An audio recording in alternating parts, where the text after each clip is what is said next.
2021 നിയമസഭാ തിരഞ്ഞെടുപ്പ് ആ വർഷം ഫെബ്രുവരി അവസാനം തന്നെ പ്രഖ്യാപിച്ചു. ഏപ്രിൽ 4 വോട്ടെടുപ്പിന്റെ വിജ്ഞാപനം പുറത്തിറങ്ങിയത് മാർച്ച് 12. 2026 ഏപ്രിൽ കേരളം ഉൾപ്പെടെ സംസ്ഥാനങ്ങളിലും കേന്ദ്രഭരണ പ്രദേശത്തും നിയമസഭാ തിരഞ്ഞെടുപ്പ് നടത്തുകയെന്നത് ഭരണഘടനാപരമായ അനിവാര്യതയുമാണ്.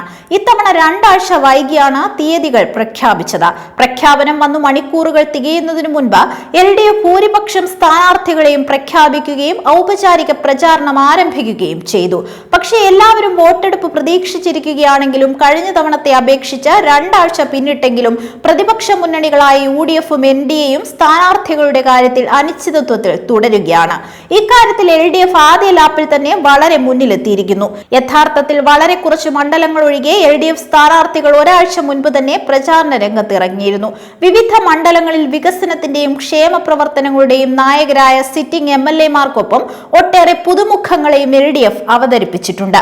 സമരങ്ങളിലൂടെയും സാമൂഹ്യ പ്രവർത്തനങ്ങളിലൂടെയും ജനമനസ്സുകളിൽ സ്ഥാനം പിടിച്ചവരാണ് മുഴുവൻ LDF സ്ഥാനാർത്ഥികളുമെന്ന് മഞ്ചേശ്വരം മുതൽ പാറശാല വരെ നീളുന്ന പട്ടിക പരിശോധിച്ചാൽ ബോധ്യമാകുന്നതാണ്. തിരഞ്ഞെടുപ്പ് അടുത്തു വന്നപ്പോൾ LDF-ലെ സ്ഥാനാർത്ഥികളെ ചുറ്റിപ്പറ്റി കെട്ടുകഥകളും വ്യാജ പ്രചരണങ്ങളും പ്രതിപക്ഷവും വലതുപക്ഷ മാധ്യമങ്ങളും ചേർന്ന് നടത്തിയിരുന്നു. പാർട്ടിക്കകത്തും കക്ഷികൾ തമ്മിലും തർക്കങ്ങൾ ഉണ്ടെന്ന് വരുത്താനും കൊണ്ടുപിടിച്ച ശ്രമങ്ങളുണ്ടായി. എന്നാൽ അവയെല്ലാം വെറും കുമിളകൾ മാത്രമാണെന്ന് വ്യക്തമാക്കുന്നതാണ് LDF സ്ഥാനാർത്ഥി പട്ടിക.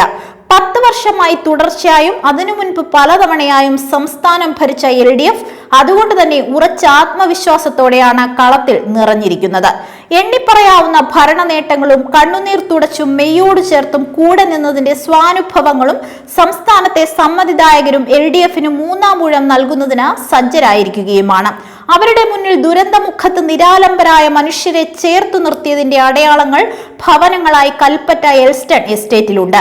അതിദാരിദ്ര്യമുക്തമായതിന്റെയും കേവല ദാരിദ്ര്യം ഇല്ലാതാകുന്നതിന്റെയും മുദ്രകൾ 10,000-കണക്കിന് കുടുംബങ്ങളുടെ ഹൃദയങ്ങളിൽ പതിഞ്ഞുകിടക്കുന്നു.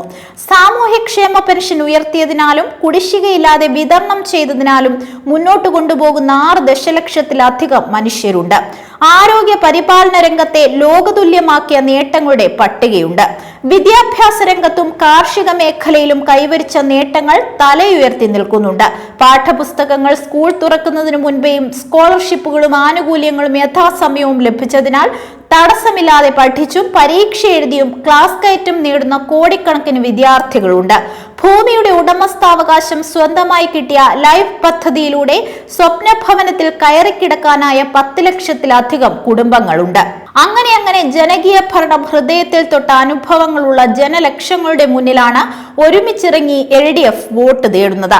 തിരഞ്ഞെടുപ്പ് തീയതി പ്രഖ്യാപിച്ചിട്ടും തീരുമാനമെടുക്കാനാകാതെ UDF-ഉം NDA-യും തിരുവനന്തപുരത്തും ഡൽഹിയിലും ജില്ലകളിലും ചർച്ചകളും തർക്കങ്ങളും തുടരുന്നുവെന്നാണ് ഇന്നലെ വൈകിട്ടും പുറത്തു വന്നിരിക്കുന്ന വാർത്തകൾ. ആദ്യം UDF-ന്റെ വാതിലിൽ മുട്ടി രക്ഷയില്ലെന്ന് വരുമ്പോൾ NDA സ്ഥാനാർത്ഥിയായി മാറുന്നവർ, തിരിച്ച് NDA സ്ഥാനാർത്ഥിയാകാൻ കഴിയാതെ വരുമ്പോൾ UDF-നായി രംഗത്തിറങ്ങുന്നവർ.